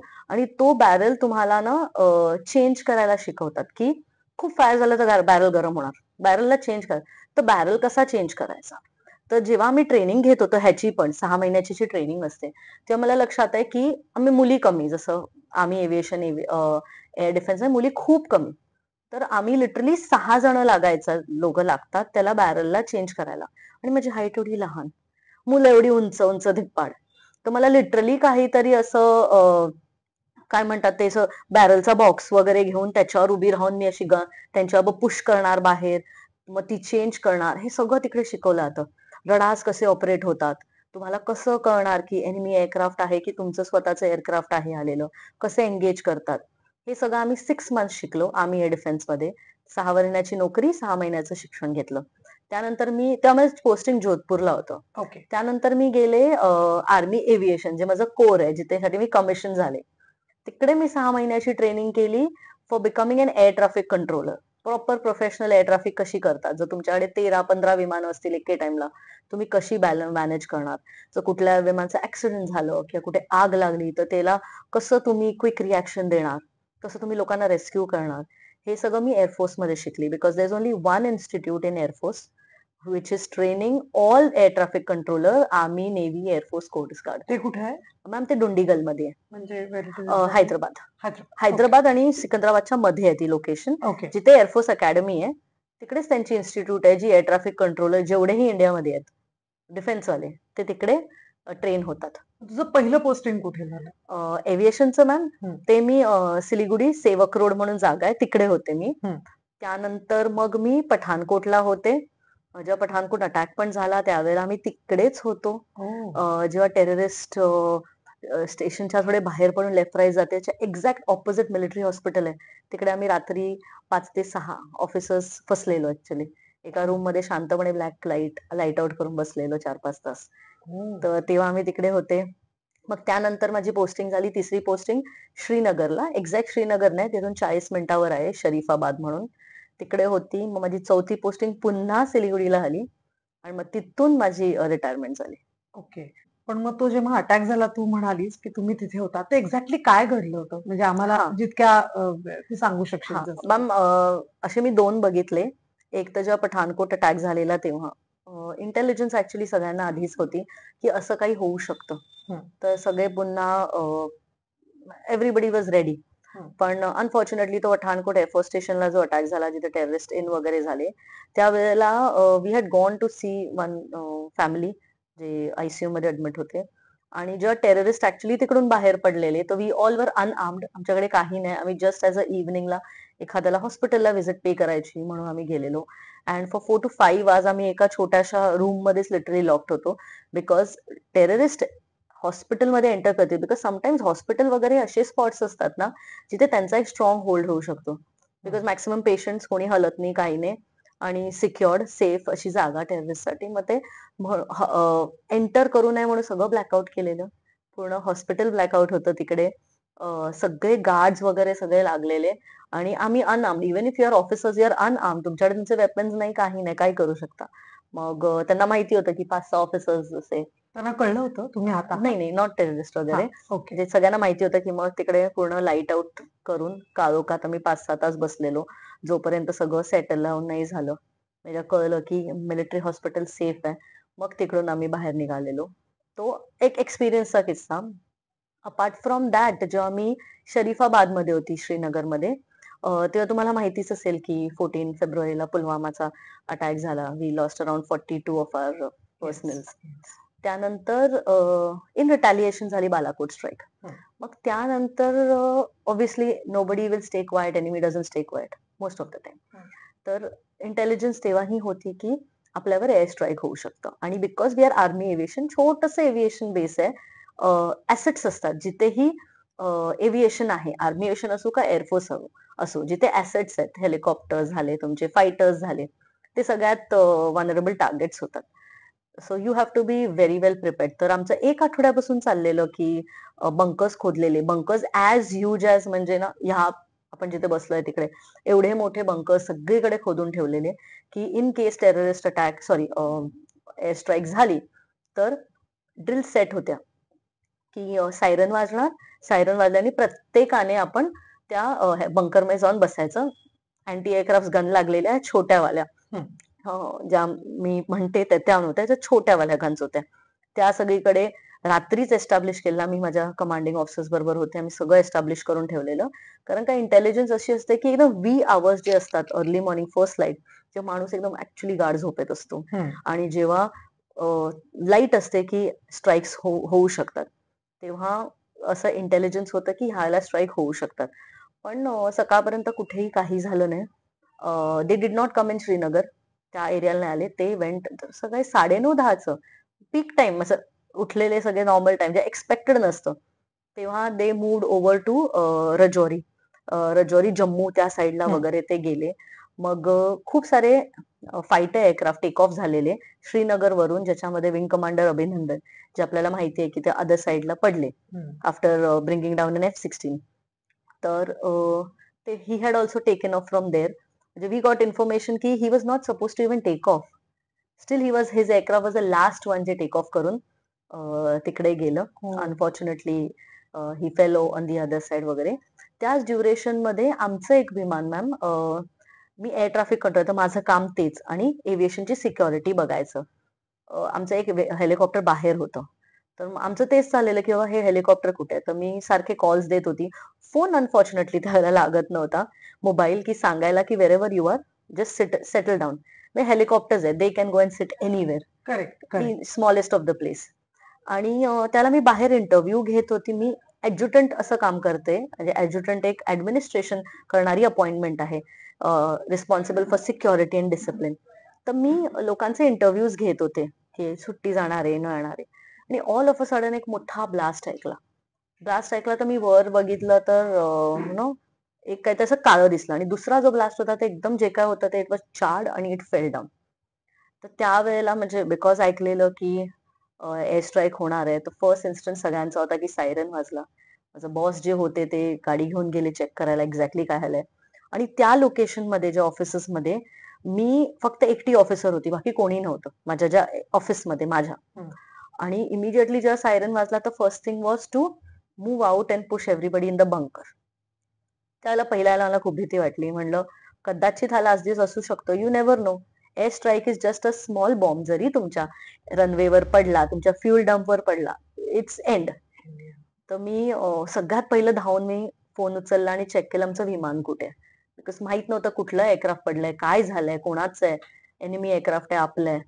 तर मी ह्यांना म्हणजे टावरमध्ये फोन करून विचारलं मग आपलं एअरक्राफ्ट कुठे आहे. तर ते म्हणाले की कम्युनिकेशन झालेलं, आम्ही त्यांना XYZ जागेवर थांबायला सांगितलंय. आणि लिटिल त्याला माझे हात कापले. पहिल्याला मी बघितलं की धडकी भरलेली. तर माझा जवान होता तिकडे, तो म्हणाला साहब चलो. साहब म्हणतात ते. हम्म. तर साहब चलो. मी म्हणलं तुम निकलना, मैं आती हूँ पीछे से. तो एक लाईन बोला, साहब आपको छोड़ के नहीं जाऊंगा. त्यावेळेला मला कळलं की कमराडरी काय असते. जीव सगळ्यांना आपला प्यारा असतो. साहब आपको छोड़ के नहीं जाऊंगा, आप चलो. तर मी त्याला म्हणलं तू 2 मिनिट रुक ना. फोन झाला. त्याला म्हणलं जेवढे ऑफिसमध्ये जवान आहेत, जेवढे सगळे JCUs आहेत, सगळ्यांना बाहेर काढ. तर मी आणि तो लिटरली सगळ्या ऑफिसमध्ये जाऊन दरवाजे खोलून बघतोय की कोण आहे नाही आहे. लोकांना लिटरली आम्ही बाहेर पुश करतोय. सगळ्यांना सांगतोय जावा फटाफट जाऊन बंकर मध्ये जाऊन बसा. यू डोंट नो ना, आपले bunker is the most safest in case of an attacks. जाऊन बसा. आणि त्यावेळेला पहिल्या वेळेला मला वाटलं की जेवढी आर्मीने मला ट्रेनिंग दिली आहे आतापर्यंत, जेवढं म्हणलं पनिशमेंट, रगडा, एवढ्या शिक्षा, तुम्हाला लिटरली तुमचं काय म्हणतात ना, तुमचं मेंटल केपेबिलिटी टेस्ट करणं. आय थिंक ते ह्या दिवसासाठी होतं की ज्या वेळेला मला जीवाची भीती खूप लागली, पण मी न विचार करता मी पहिली गेली की सगळ्यांनी बाहेर करा.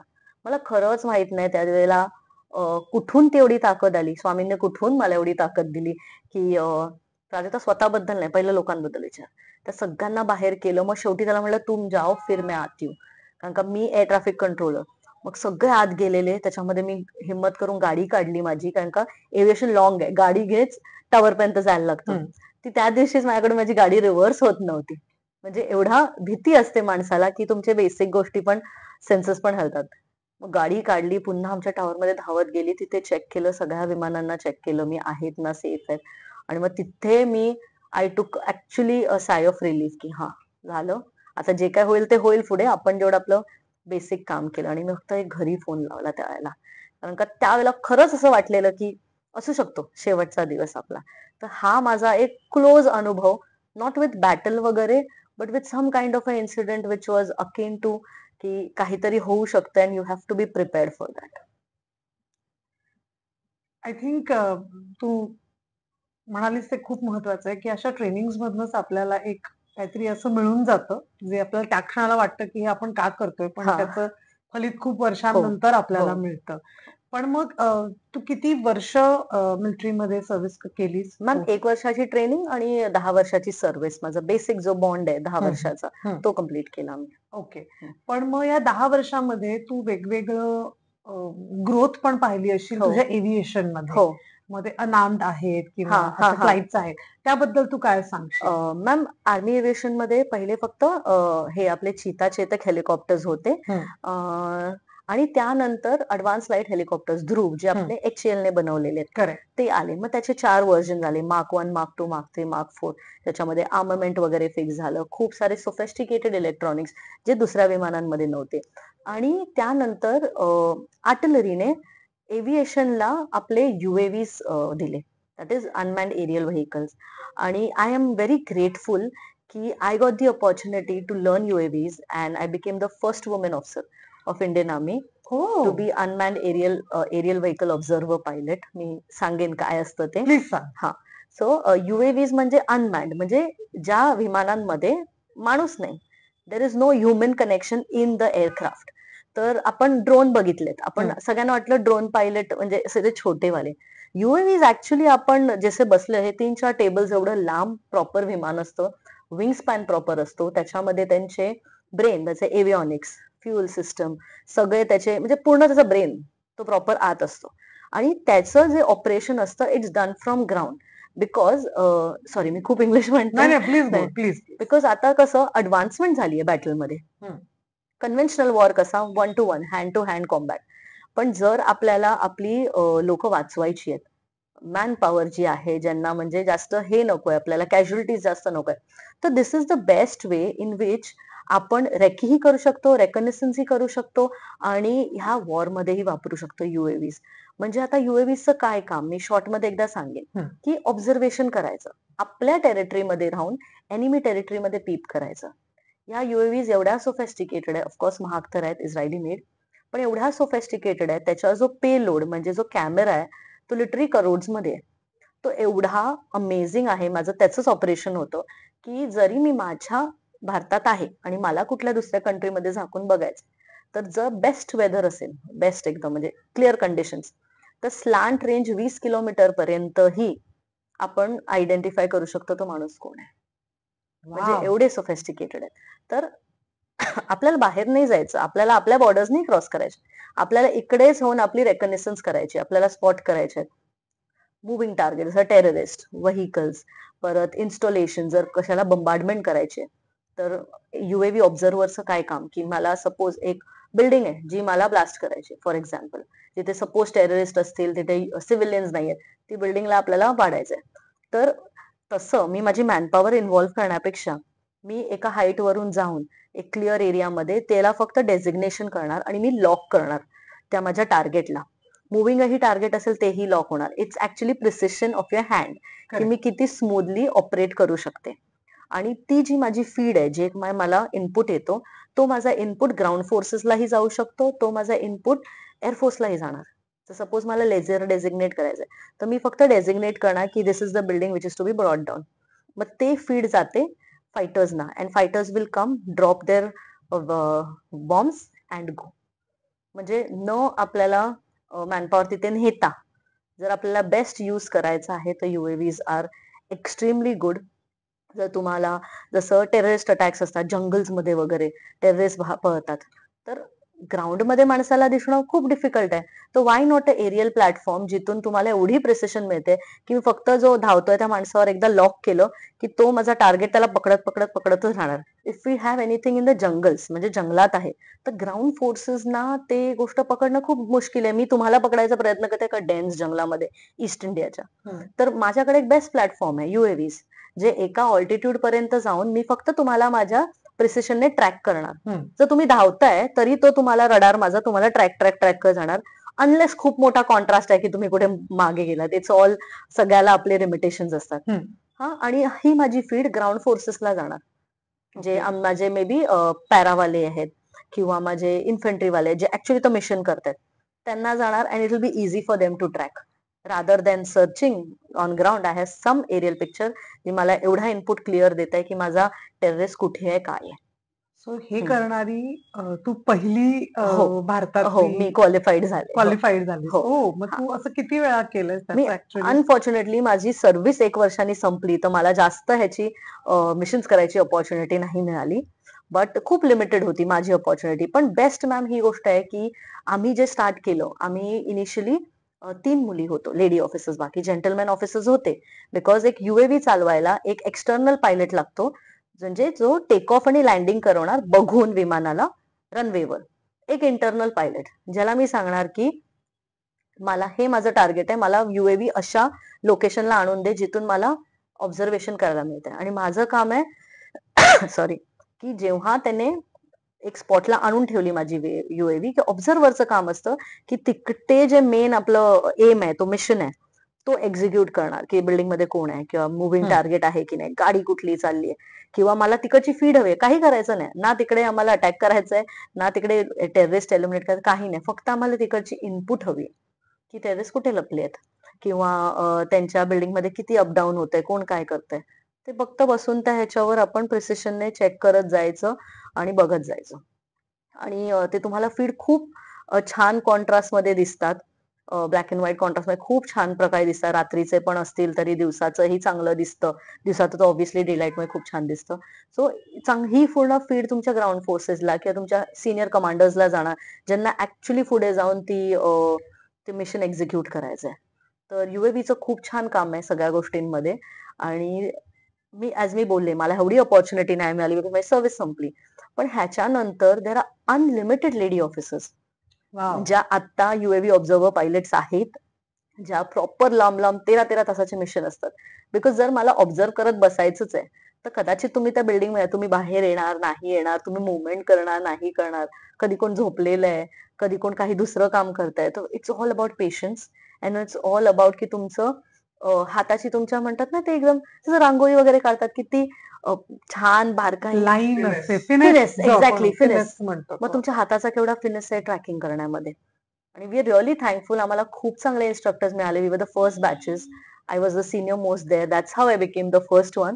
पण इक्वल काय म्हणतात, credit goes to all the rest 3 ज्या माझ्या बरोबर होत्या, ज्या मी म्हणजे त्याच 4 मुली सगळ्यात पहिल्या ज्यांनी स्टार्ट केलं स्कूल ऑफ आर्टिलरी, जिथे कधीही बायका शिकायला गेल्या नाहीत, बिकॉज हे आर्टिलरी पूर्ण पुरुषांची आहे. आणि मग त्यानंतर एव्हरी बॅच मध्ये 2-3 करून खूप लेडी ऑफिसर्स आहेत त्या UAVs मध्ये येत आहेत. And it is the future, I feel. माझं नेहमी होतं पायलट बनायचं पायलट बनायचं, पण उंचीच नाही आपल्याला, आपण कुठे पायलट बनणार. पण मग एक इच्छा, मॅनिफेस्टेशनची एक इच्छा कशी पूर्ण झाली की UAV पायलट तरी मी बनले. क्या बात. फ्लाईट टाइम किती असतो त्या UAVचा? 13 तास 14 तास. एवढं असतं? हा हा हा, फुल. त्याचं फुल एकदम. आणि लांब जरी असेल ना, तर एक स्टेशन सपोज इकडे 50 किलोमीटर दुसरं स्टेशन, तर खाली ऍक्च्युअली ते सगळं काम खालच्या स्टेशनचं आहे. ओके.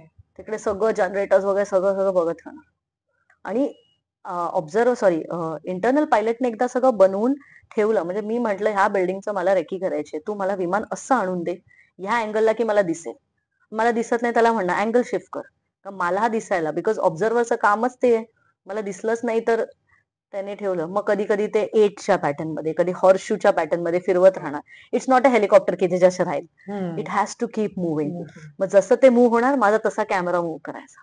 मग या फ्लाइट्स मध्ये आर्म्स अँड अम्युनिशन्स नसतात काय? कसं आहे? करंट जे आहे ते फक्त रेकीसाठी आहे. बट UAVचं फ्युचर असं आहे की पेलोड तुम्ही चेंज करू शकता, तुम्ही आर्मामेंट्स पण लावू शकता. हम्म. की उद्या जाऊन you don't need your men to do it. You have a aerial platform ज्याच्यावरून आपण आर्मामेंट्स यूज करून तुमचं मिशन एक्झिक्यूट करू शकतो. As of now they not there. आता हे तर सगळं खूप आमच्यासाठी किंवा माझ्या ऐकणाऱ्या प्रेक्षकांसाठी खूप वेगळी गोष्ट आहे. पण एक मला छोटा वेगळा प्रश्न विचारायचा वाटतो, की अनेक वेळेला असं म्हटलं जातं, की बायका या उत्तम निर्णय घेऊ शकत नाहीत किंवा बायका कुठेतरी फिजिकली कमी हा. पडतात. कारण हा. जेनेटिकली तशा त्या हा. बायोलॉजिकली बायका पुरुष हे वेगळा हा. एक फरक आहे. मग असं तुला कधी जाणवलंय मिलिटरीमध्ये, की असं घडतं, की स्ट्रेंथ वाईज पुरुषाची आणि बाईची स्ट्रेंथ ही वेगवेगळी तोलली जाते हा. किंवा ह्याच्याकडे बघण्याचा पर्स्पेक्टिव्ह खूप वेगळा असतो.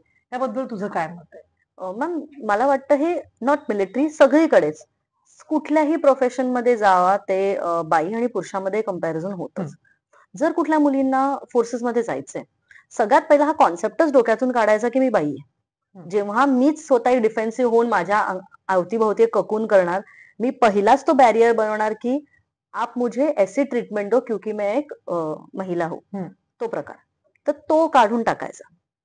मला असं पर्सनली म्हणायचं इंडियन आर्मीमध्ये ही गोष्ट आय थिंक सगळीकडे युनिव्हर्सल आहे, की आणि मलाही असं वाटतं, बाई आणि एका पुरुषाची स्ट्रेंथ सेम नाही. 2 लहान मुलं आपण उभं केली, मुलगी आणि मुलगा, स्ट्रेंथ सेम असेल.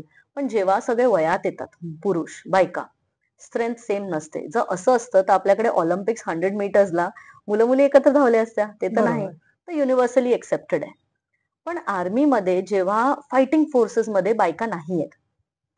नॉन फायटिंग फोर्सेसमध्ये जसं मी म्हटलं, आर्मी एव्हिएशन झालं, air defence, ASC, AOC, EME म्हणजे ज्या सर्व्हिसेस कोर, इंजिनियर्स ह्या सगळ्यांमध्ये बायका आहेत आणि त्यांची कामं स्पेसिफिक आहेत.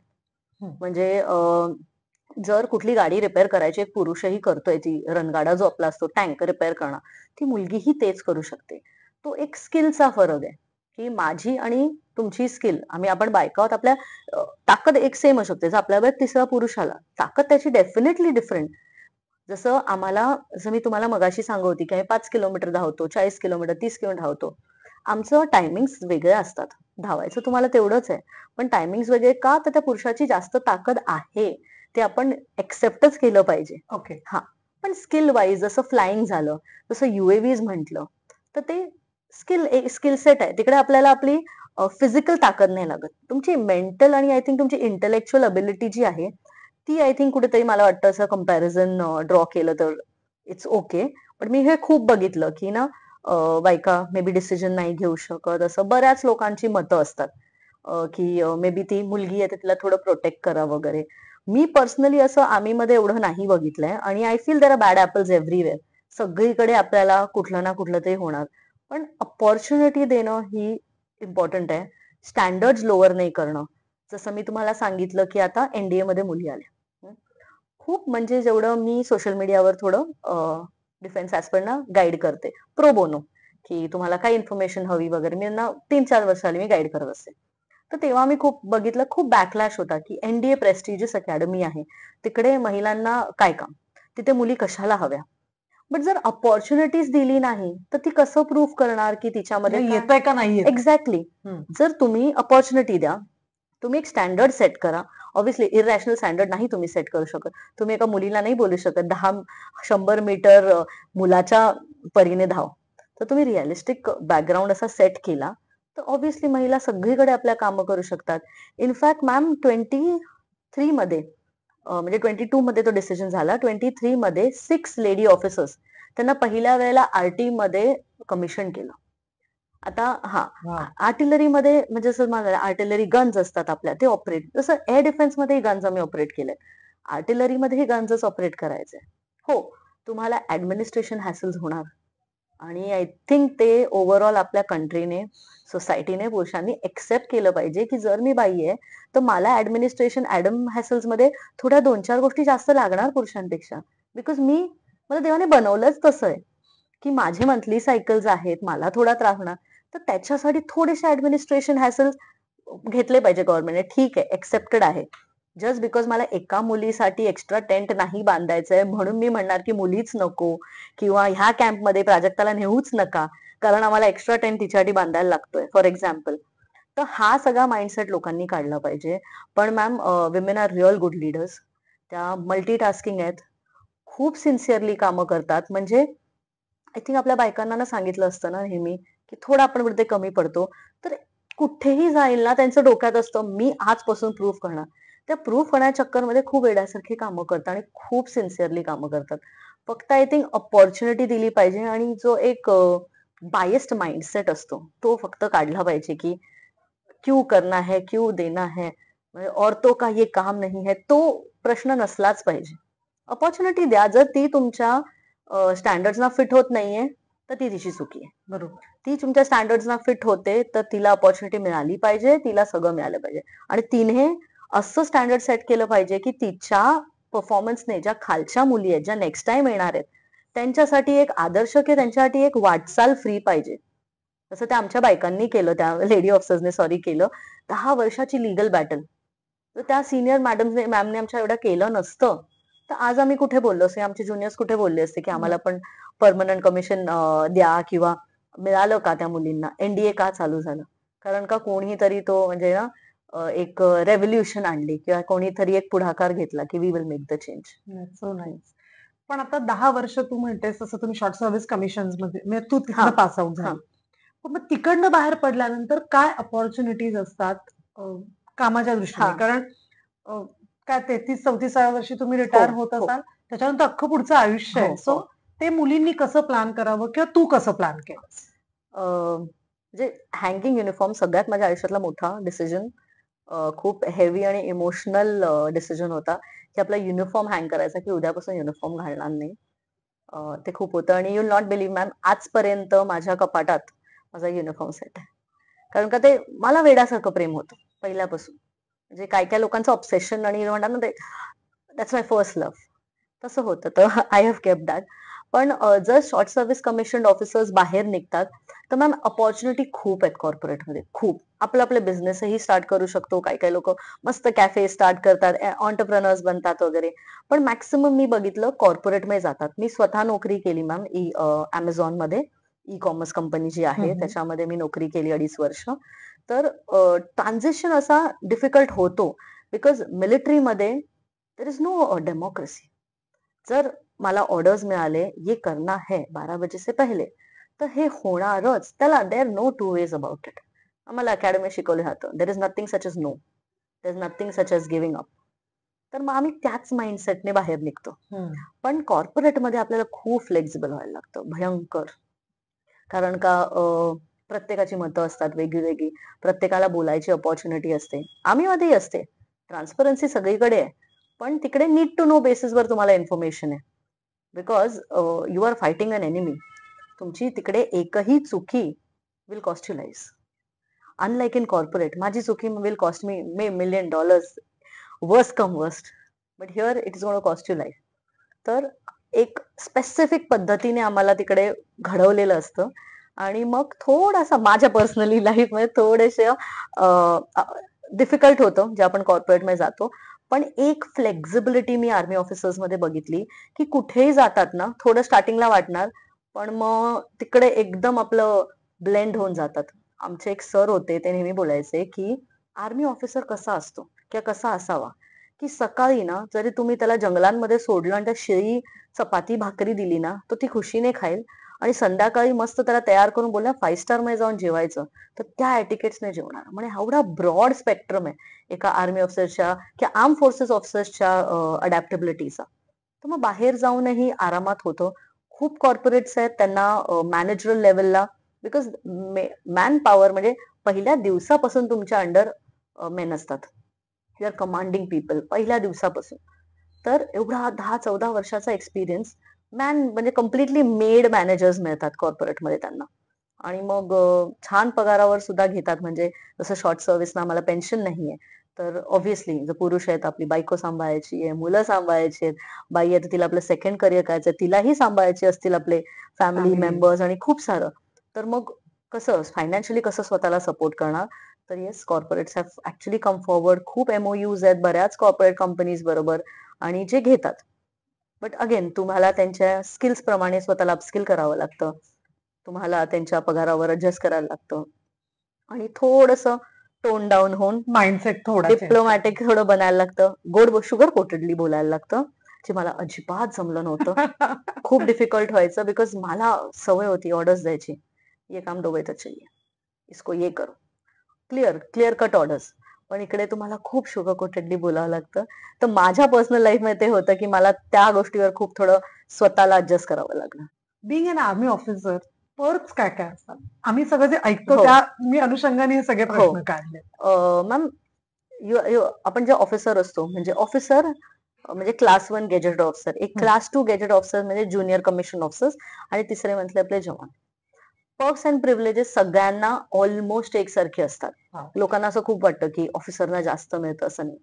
ते एक हायरार्की आहे. म्हणजे जसं तुम्ही कॅप्टनना छोटं घर मिळालं बिकॉज इट्स ऍज आपली कंट्री डेव्हलप्ड नाहीये, आपण डेव्हलपिंग कंट्री आहोत. आपण एक कंट्री आहोत जी पुढे चाललेली आहे. आपल्याकडे रिसोर्सेस लिमिटेड आहेत. तर एक कॅप्टन असेल, त्याला माहितीये की कदाचित कॅप्टनचं लग्न असणार झालं, मग 1 BHK त्याला चालून जातो. पण एक जो मेजर असेल त्याला माहितीये त्याचे 2 मुलं तरी असणार, तर त्याला घर मोठं हवं. तर त्या हिशोबाने तुम्हाला क्वार्टर्स सर्व्हिंग सांगेन मॅम तुम्हाला पगार पण ठीक आहे, चांगला आहे मी म्हणेन. जर at the age of 22 ma'am, minimum 20 I would say, जे खूप लवकर ग्रॅज्युएट होऊन कमिशन्ड होतात. तुम्ही क्लास 1 गेजेटेड ऑफिसर आहात. What else do you want? जे क्लास 1 गेजेटेड ऑफिसर, जे लोकं एवढे वर्ष आपले क्लास 2 वरून क्लास 1 जातात. तुम्ही एक्झाम देता, तुम्ही त्या क्वालिटीज तुमच्यामध्ये आहेत, तुम्हाला आर्मी घेते आणि you become class 1 gazetted officer. कडे म्हणजे it's like equal to deputy commissioner, commissioner the first rank. Correct. हां. मग तुम्हाला तिकडे क्वार्टर्स मिळतात, तुम्हाला कॅन्टीन फॅसिलिटीज आहेत, तुम्हाला मेडिकल फॅसिलिटीज आहेत. हे सगळं सर्व्हिंगला मिळतं. म्हणजे अपार्ट फ्रॉम युअर पगार, म्हणजे जर पगार कॉर्पोरेट एवढा नाही, नक्कीच नाही, गव्हर्नमेंट आहे सर्व्हिस. पण त्याला सपोर्ट करायला म्हणून तुम्हाला क्वार्टर्स असतात. तुम्हाला थोडं रेंट द्यायला लागतं सगळ्याचं. फर्निचर मिळतं. थोडंसं पाण्याचे पैसे, इलेक्ट्रिकचे पैसे सगळ्यांना वाटतं. बघा खूप लोकांना वाटतं की ना सब कुछ फ्री मिळतंय. तसं बिलकुल नाही. लाईट बिल तेवढंच जेवढं नॉर्मल माणसाला येणार तेवढं सगळं मिळतं. मग तुम्हाला ट्रान्सपोर्टेशनचा अलाउन्स मिळतो 3000 का 5000, जे तुम्हाला ट्रान्सपोर्ट करायचंय वगैरे. तर पगार आणि ह्या सगळ्या प्रिव्हिलेजेस मिळून खूप छान लाईफ चालते. सॅटिस्फाईड. असं काही आपल्याला हे नाही. पण जर आपण म्हणलो की कॉर्पोरेट एवढा पगार, तो बिलकुल नाही. आणि रिटायर झाल्यावर अनफॉर्च्युनेटली एस ऑफिसर्सना पेन्शन नाहीये. आम्हाला 10 इयर्स जे करतात त्यांना 14 करतात. त्यांना पेन्शन नाहीये. पण येस, तुम्हाला एक्स सर्व्हिसमॅन स्टेटस असतो. You can hold your rank after you retire. तुम्हाला मेडिकल फॅसिलिटीज होतात, but again that is paid. थोडी सबसिडी टाईप मिळतं. कॅन्टीन फॅसिलिटीज आहेत. तुम्हाला आपलं आय कार्ड बनवून मिळतं एक सर्व्हिसमॅनचं. ओके. तुम्हाला 50% बेस फेअरवर एअरक्राफ्ट्समध्ये कन्सेशन मिळतं. दॅट्स वेअर मिनिमम, जे इकडेही मिळतं. तर आहेत तशा बऱ्याच प्रिव्हिलेज आहे. सगळ्यात मोठा आय फील मॅम प्रिव्हिलेज आहे की तुम्ही तुमची रँक आयुष्यभर स्वतःवर करू ठेवू शकता. That is really very important हां. I feel. तुला खूप वेगवेगळे पुरस्कार सुद्धा मिळालेत. तू खूप ठिकाणी मोटिव्हेशनल स्पीकर म्हणून सुद्धा हो जातेस. मॅम. सो कुठला असा पुरस्कार, म्हणजे आय थिंक सो अहिल्याबाई होळकरांचा हां पुरस्कार मॅम. हां मिळालाय मॅम. तुला? येस. सो तुला असा कुठला पुरस्कार खूप भावला आणि किती माइलस्टोन असे मिळाले तुला? मॅम, मी ना लहानपणापासून खूप बडबडी आहे. तर मला असं वाटायचे, बाजू खूप बोलते आमची. हां, तिला सगळीकडे लोकांना शिकवायचं असतं जाऊन, की मी हे सांगेन, ते सांगते. पण तो माझा आय थिंक फॉर्टे ठरला, जेव्हा आम्ही सोडली आणि जशी मी आले, म्हणजे असं म्हणलं ते आजकाल सोशल मीडिया खूप, तर मी पण म्हणणार ट्राय करूया. तेव्हा मी बघितलं की मुलांना, इनफॅक्ट आजची जनरेशन जेव्हा एवढं सगळं इझिली अवेलेबल आहे, आर्म फोर्सेस बद्दल खूप कमी माहिती. तर मग तिथून मी मोटिवेशनल स्पीकिंग स्टार्ट केले. मग मला लोकांनी अप्रोच केलं की तुम्ही आमच्याबरोबर कॅडेट्सना सांगा. ते एनसीसी झालं, कॉलेज झालं आणि ते स्लोली स्लोली एवढं झालं मॅम की मी टेडेक्सच्या प्लॅटफॉर्मवर गेले. मी 5 टेड टॉक्स केल्या. खूप मोठी गोष्ट होती माझ्यासाठी. मला इंग्लिश यायचं नाही by the way ma'am. Me convent मधली. मी इंग्लिश मीडियम थ्रू कॉन्व्हेंटला गेले. तर 4-5 वर्ष फ्रेंड्सच नाही. Because convent is like you don't know English, you will not be friends, something like that. तर मला खूप असं एकटं वाटायचं की दुपारच्या सुट्टीत, डब्बा खायच्या सुट्टीत कोण नसायचं. यार इंग्लिश येत नाही, इंग्लिश येत नाही. पण माझ्याकडे अशी ती वेड्यासारखी जिद्द ना, शिकून राहणार. तर लोक जे शब्द बोलायचे ना, ते मी कॅच करायची आणि घरी जाऊन पूर्ण आमच्या चाळीभर सगळ्यांना ते शब्द शिकवायची. म्हणजे तुम्हाला सांगते, मला कोणतरी बोललेलं, डोंट इरिटेट. तर मला कळलं नाही पहिलं काय. Maybe I annoyed her something. तर मी दुसरीला जाऊन विचारलं, अगं व्हॉट इज डोंट इरिटेट? मग तिने समजवलं मला. तर rather than feeling bad about it, म्हणजे आय थिंक लहान असतो ते आपली जिद्द खूप असते. मोठ्या झाल्यावरच आपण ते कुठेतरी टोन डाऊन होतो. मी म्हंटल, आय डिडंट फील बॅड. मी म्हंटल वाव, नवीन शब्द इरिटेट. सगळ्यांना घरी जाऊन पप्पांना, आज मी नवीन शब्द शिकले, डोंट इरिटेट. आईला, मग सगळ्यांना बोलत गेले आणि तसं मी हळूहळू माझं इंग्लिश शिकले. आणि ज्या मुलीला शाळेत बोलता यायचं नाही, मी माझ्या शाळेत मोटिवेशन स्पीकिंग केली. मी टेड टॉक्स दिले. मला major Gaurav Arya, he is a big inspiration. त्यांच्यावर मला एक शो मिळाला, ह्युमन्स ऑफ बॉम्बे मध्ये मिळाला. पुन्हा एक शिव अरूर म्हणून आहे जर्नलिस्ट, त्यांनी अप्रोच केलेलं for defence expert on one show. तर असं बरंच मिळत गेलं. आणि मग एका काकानी, जे पॉलिटिक्स मध्येच आहेत, ते ही इज अन एमपी. मी त्यांना काका म्हणते कारण का तेवढे वर्षापासून होतात. He happen to recommend my name over there. आणि शॉर्टलिस्ट झालं फॉर अहिल्यादेवी होळकर नॅशनल पुरस्कार. आणि मला 2022 मध्ये तो पुरस्कार पुण्यात मिळाला. It was to be given by governor, but unfortunately त्याला ते येऊ नाही शकले. तर दुसरे होते, त्यांनी मला पुरस्कार दिला तो. बट मॅम, एवढ्या सगळ्यामध्ये आय फील सगळ्यात मोठा पुरस्कार एका आर्मी ऑफिसरसाठी किंवा एक आर्म फोर्सेससाठी असतो, जेव्हा तुमचे जवान तुम्ही रिटायर जरी झालात ना, तुम्हाला फोन करून म्हणणार, "साहब आप कैसे हो?" तुम्ही असता तर आपण गोष्टी वेगळ्या केल्या असत्या. आम्ही कंट्रोलिंग मध्ये त्या दिवशी असं चुकलो. मग हे सर आम्हाला बोलले हे चुकीचं आहे. पण तुम्ही सांगा आपण बरोबर केलं की नाही? म्हणजे एवढ्या वर्षानंतर पण ते तुम्हाला कॉल करून बोलतात, की तुम्ही त्यांच्या आयुष्यात थोडा डिफरन्स केला. त्यांना शिकवलं मे बी किंवा तुमचा ॲब्सेन्स लोकांना कधी-कधी फील होतं, की "साहब आप होते तो हम ऐसे करते. आप आजकल कैसे हो? कहाँ हो?" आय थिंक तो सगळ्यात मोठा पुरस्कार आहे, की people you know get back to you. ते तुमच्याशी बोलतात तुम्हाला फोन करून आणि I think you are worth your salt as an officer. जर तुमचे जवान तुम्हाला फोन करतात, not your colleagues, not your bosses, but your jawans, the one who you commanded.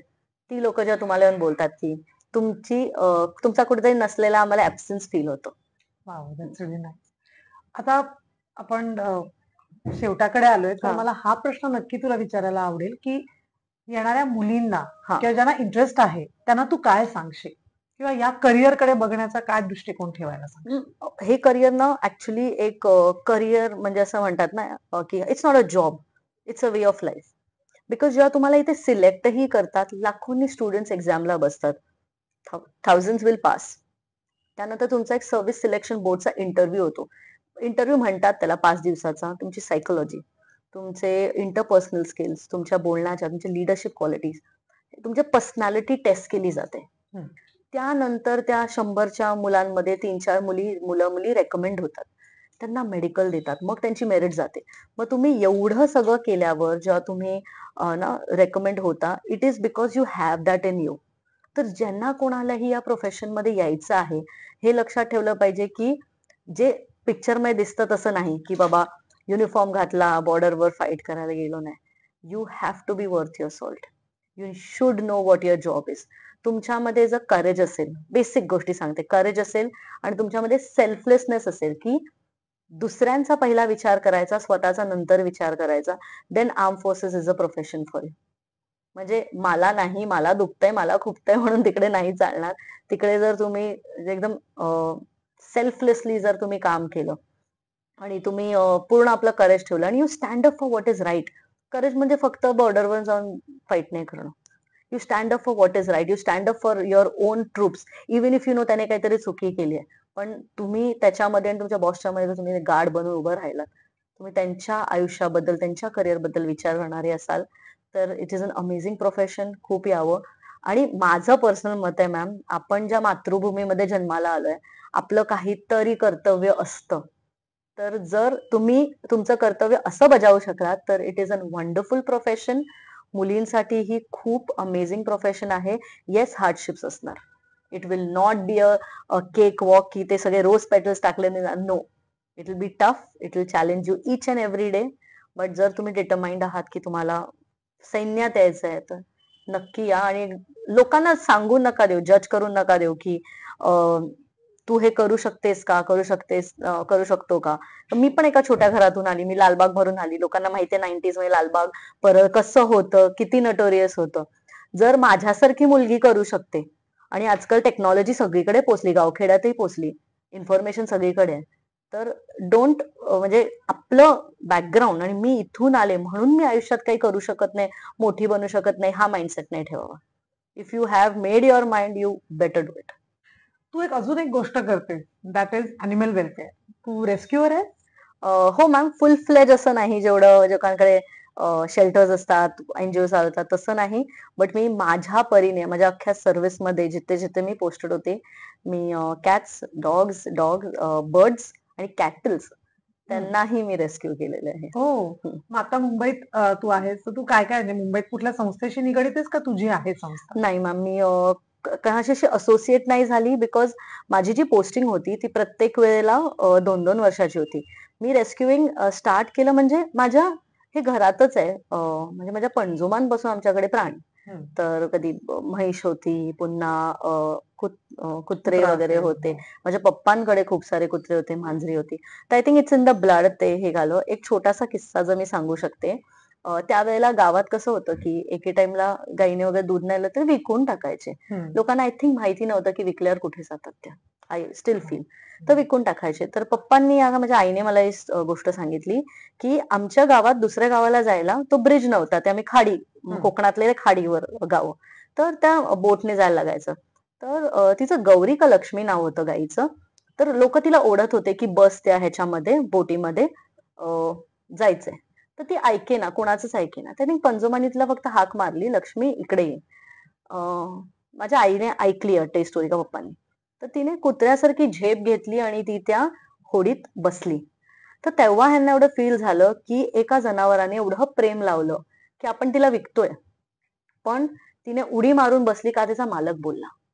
आणि तेव्हा एवढं लागून राहिलं घरातल्यांना, म्हणे काही विकायचं नाही, होडीवाल्याला पैसे दिले आपलीच, आणि तिला घरी घेऊन गेले. आणि तेव्हा त्यांची आई त्यांना बोललेली की देसायांचे पैसे हे गुरांवर आणि मांजरांवर कुत्र्यांवरच जाणार आहेत. तर ते तिकडून आमच्या घरात चालू झालं एक पशुप्रेम.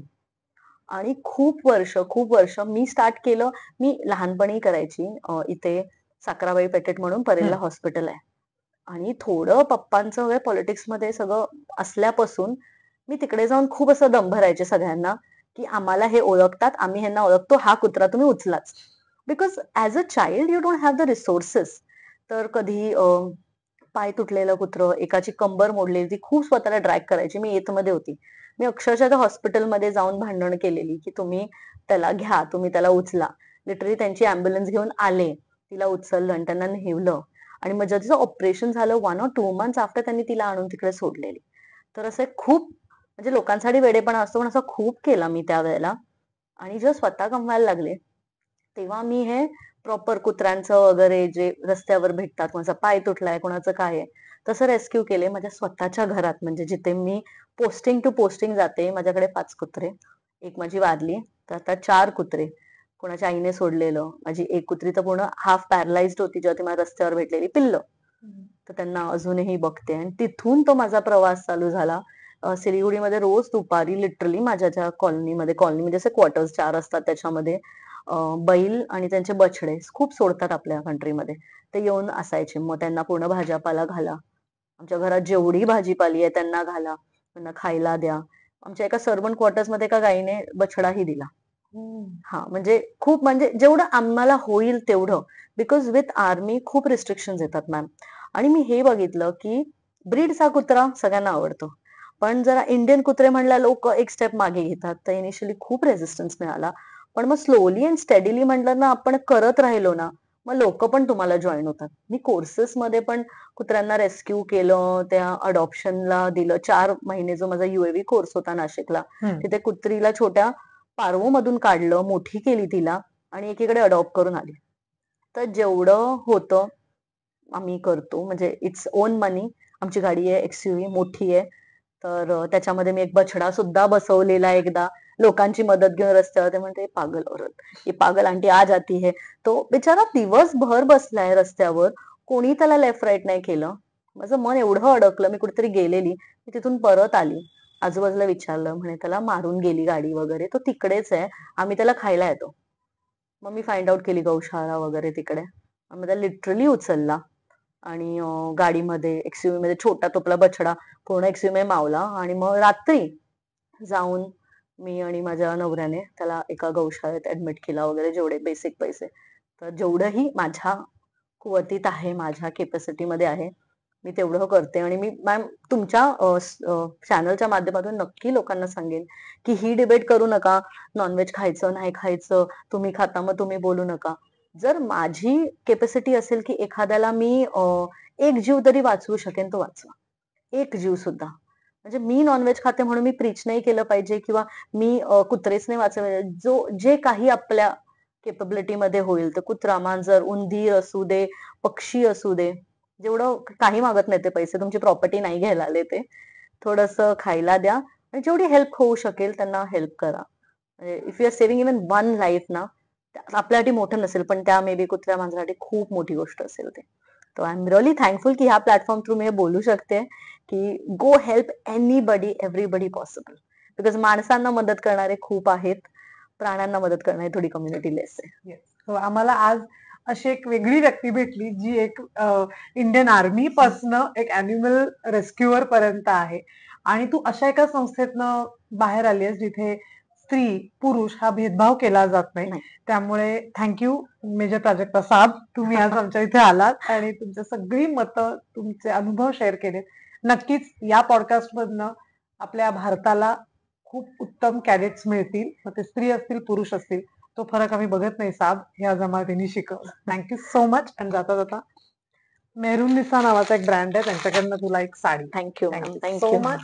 आणि एक सूंग नावाचा आमच्या एका मित्राचा ब्रँड आहे, त्याच्याकडनं inhaler. Thank you so much. Thank you.